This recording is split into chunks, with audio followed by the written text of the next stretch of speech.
Hey everybody, it's Star Wars week here on Roll and Move Reviews, and today we're going to kick things off by talking about one of the most sought after Star Wars games out there, Queen's Gambit.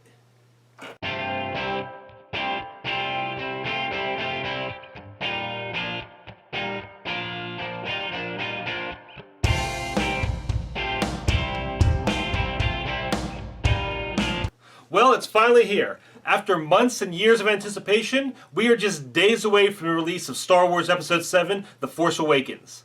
And I think for good reason most of us have pretty high expectations.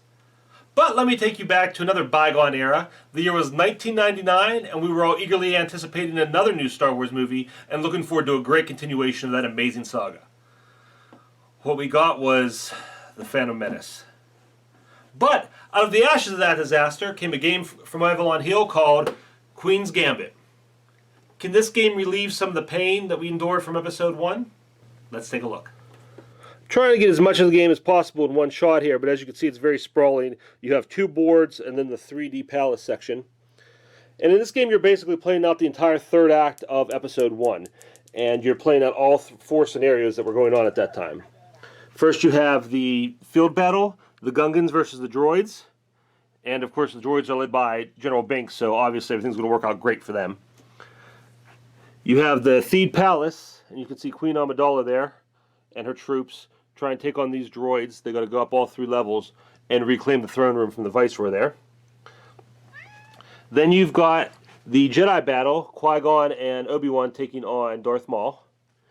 And over on the other side, it's the space battle, being led by little Anakin Skywalker. You see him in there thinking about midi-chlorians and how much he hates sand, and he's trying to destroy the droid ship.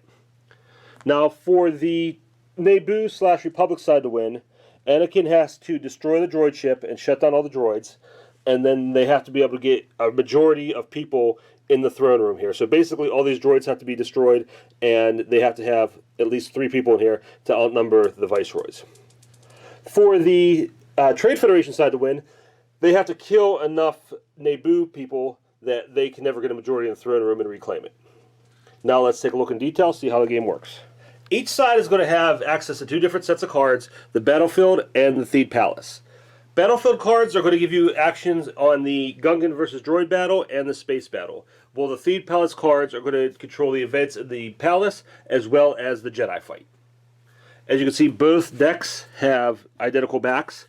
So at the beginning of the game, each player is going to take 5 cards from each deck to make their starting hand.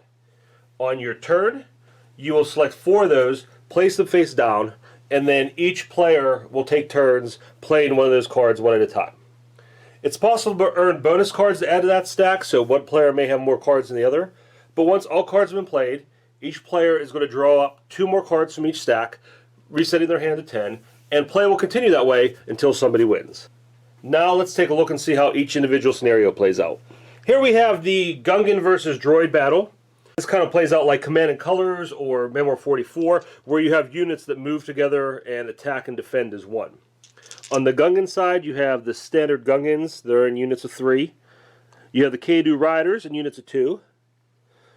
You have their catapults, which are just singles, and they shoot that weird glowing goo bubble at the droids. I never figured out what that was exactly. And then you have the Fombus, which generate the shield. We'll talk about that in a minute. Over on the droid side, you have the basic battle droids in units of 4. You have the much tougher destroyer droids in units of 2. And then they have a couple tanks here and their troop carriers. The numbered units here, they move and attack as one. All you do on your attacks is you roll dice, attack and defense dice. These are your different attack dice. You roll different colors depending on how tough they are. Every time you get a burst, that's a hit or 2 hits. And these little shapes here, those are blocks. So you roll every hit that's not blocked counts. For these numbered units, every hit you just kill one of them, and they get weaker as they take more hits. These bigger units here, these single units, they actually have health points that are tracked over here, and you have to knock them down to actually kill them. The Phobos here for the Naboo, the Gungans, they are generating the shield here, you can see. As long as those are both standing, the shield is up, and only the droids can pass through that section of the battlefield. The tanks cannot go through there. Don't ask me why. You can only attack on your side of the battlefield, so as long as that shield's up, all the Gungans back here are safe from these tanks. If one of these are destroyed, the shield comes down and the tanks can move through. There are also cards in the droid battle deck that allow them to move troops from the field into the palace to make the palace better defended. Also, they are able to resupply droids. There are cards that let them use these troop movers to place down more droids. All you gotta do is place them down in empty spaces around those tanks. Next we have the Theed Palace battle, and in this scenario, Queen Amidala and her troops are attempting to retake the throne room. Now you can see here we have two different Amidala figures, a red one and a purple one. Just like in the movie, she has a decoy. So the Naboo player at the beginning of the game is going to secretly decide which one of those is actually the queen. And you won't find out which one it is until she's killed off, and obviously killing the real queen has a much greater consequence. Also, you have that lighter figure there, it's Captain Panaka. He's defending the queen. The decoy, the queen, and Panaka all have hit points. The palace guards and the droids are all one hit, one kill. Again, you'll be playing cards to attack, to shoot, and you'll be rolling those attack and defense dice to kill off your opponents and defend yourselves. And these guys are going to be trying to move up and take out all these droids and move up the palace. You can see there's steps there to the different levels. And also there are cards in the Naboo deck that allow them to use window movement. You see these spaces here? If they're on these spaces, what they can do is play cards that allow them for window movement. And just like in the movie, they use their grappling hooks to move up so they can get up there a little bit quicker. But they have to do it very strategically because every level is very well defended. Again, the goal for the Naboo is once all the droids are destroyed, to be able to get a majority of characters in the throne room to win the game. Over here we have the Jedi versus Sith battle going on, and this is when you want to get a track of Duel of the Fates going. Okay, enough of that, I don't want to get sued. But these guys are fighting the same thing. You're going to be playing cards out of your Theed Palace deck to attack. You're going to be rolling attack and defense dice, but the one thing, the Jedi have special defense dice, because not only are their defenses on there, they're also hits. So even they can defend your shots, but they also can block it back and shoot it back at you. So these guys will be fighting, and they have this whole area to fight in, but they can't leave until the battle's over, which either means Darth Maul is dead or both Jedi are dead. Once the fight is over, the survivors can now leave and help out with the palace fight, which is really bad news for whichever side lost. Finally, we have the space battle, with Anakin trying to move from here on these spaces all the way over to the droid command ship. You see each space has a card printed on the board with the numbers 2 to 12 on it, and some of them blocked by droid ships. When Anakin wants to move, his opponent is going to roll the number of battle dice shown, and for every hit they score, they can block off another number. At that point, Anakin's going to have to roll 2d6 and roll a number not covered by either dice or battle droids. If he succeeds, he moves on to the next space, and if he fails, he stays put. Anakin's opponent will also have the opportunity to play down extra cards to block him even further. If they choose to do that, they just flip one of these cards and place it down on the space. They roll the battle dice, Anakin rolls a 2d6. If he succeeds, the card comes off and he still has to make it past that space on the board. If not, the card stays on and he has to continue to try to move past it. If Anakin's able to get the whole way over to the command ship, he automatically destroys it, shutting down all the droids on the board. At this point, the Naboo forces have the opportunity to take the majority in the throne room away from the viceroys and win the game. If the droids can kill enough of the Naboo forces that they don't have the chance for a majority before the droids get shut down, then the droids win the game. And that's how you play Star Wars Queen's Gambit. Let's start off by talking about all the awesome stuff you get in this game. Lots of really cool Star Wars minis, droids, Jedi, ships. Just a really nice little toy box there. And the game just sprawls out all over the table. You got that really neat 3D tower. Downside is setup is kind of a bear. Getting all the minis down on the board, there's a lot to place. Fortunately, the boards are printed to show where everything's starting position is. That makes it a little easier. But between setting all of that up and getting the tower built, you're going to have to spend a little time setting up. That tower is fun in theory, and it's cool to play with, but practically it's very fragile.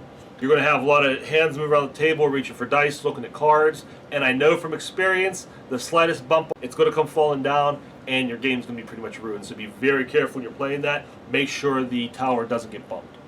Thematically, the game really captures that feel of a third act of a Star Wars movie. And yeah, it does redeem Episode 1 a little bit because it makes that experience of that movie fun. You got the Jedi battle going on, the space battle, the ground battle, all at the same time, and you really feel that tension that you feel in the movies of who's going to win what and how's it going to play out. Mechanically, the game's a lot of fun. I like how it uses that Command and Colors Memoir 44 model where you're using cards to control different places on the board. And it's very tense, it's very stressful because you got to decide, okay, what am I going to focus on this turn? And when am I by necessity going to neglect and maybe let my opponent get an advantage in that area? So you got a lot of plates spinning and it's very difficult to try and strategize and make sure everything's covered and you're not falling behind anywhere. I do think the game is a little imbalanced in favor of the Trade Federation side. I think they have a little bit stronger forces and it's easy for them to replenish and replace characters. The Naboo side really has to press the attack if they're going to win with weaker forces. So the Trade Federation can kind of sit back and just wait and see what they're going to do and then eventually try to overwhelm them. The one place that the Naboo side can really put the pressure on the Trade Federation is in the space battle. But even that, once they start getting those block cards down, it's going to be tough for Anakin to get through before the Trade Federation can wipe out enough of the Naboo forces. So I wish it was a little more balanced, especially since the Trade Federation did end up losing the movie. But it's not so bad. It's not impossible to win with the Naboo. It's just more of an uphill battle. Overall, it is a very fun game experience. The game is out of print. Usually I don't review out of print games, but I made a special exception in this case. This is really considered kind of a Grail game. Hard to find. You can get it anywhere from like maybe $300, $400. I was able to borrow a review copy from a friend. That's how I got my hands on it. I would not recommend going out and spending that money unless you have a lot of disposable income and you know, depends on what kind of collector you are, how much you love Star Wars, how much you love games, how much you might enjoy this game. But personally, I wouldn't recommend doing it. From what I understand, I haven't played it yet, but the new Star Wars Risk is supposed to take a lot of the elements in this game. So if you think that you might like playing this, but don't want to make that huge investment or can't find this anywhere else, maybe try that, check that out and see, and you may get that some of those same game experiences with a much lower investment. If you can somehow get your hands on this or find a copy somewhere or find somebody who has one and get a chance to play it, I definitely recommend checking it out. Very fun Star Wars game experience. That's Queen's Gambit. Alright everybody, thanks so much for watching this episode of Roll and Move Reviews. Please leave me a comment, let me know what you think about Queen's Gambit and your favorite Star Wars games. Stay tuned for more Star Wars videos, subscribe to the YouTube channel, follow us on Twitter, like our Facebook page, visit our sponsor website, alteregogames.net, where you're going to find tons of great games. Look for more videos to come. Check out our old ones on YouTube, Facebook, Board Game Geek, and the Alter Ego Game site. Until next time guys, have fun out there.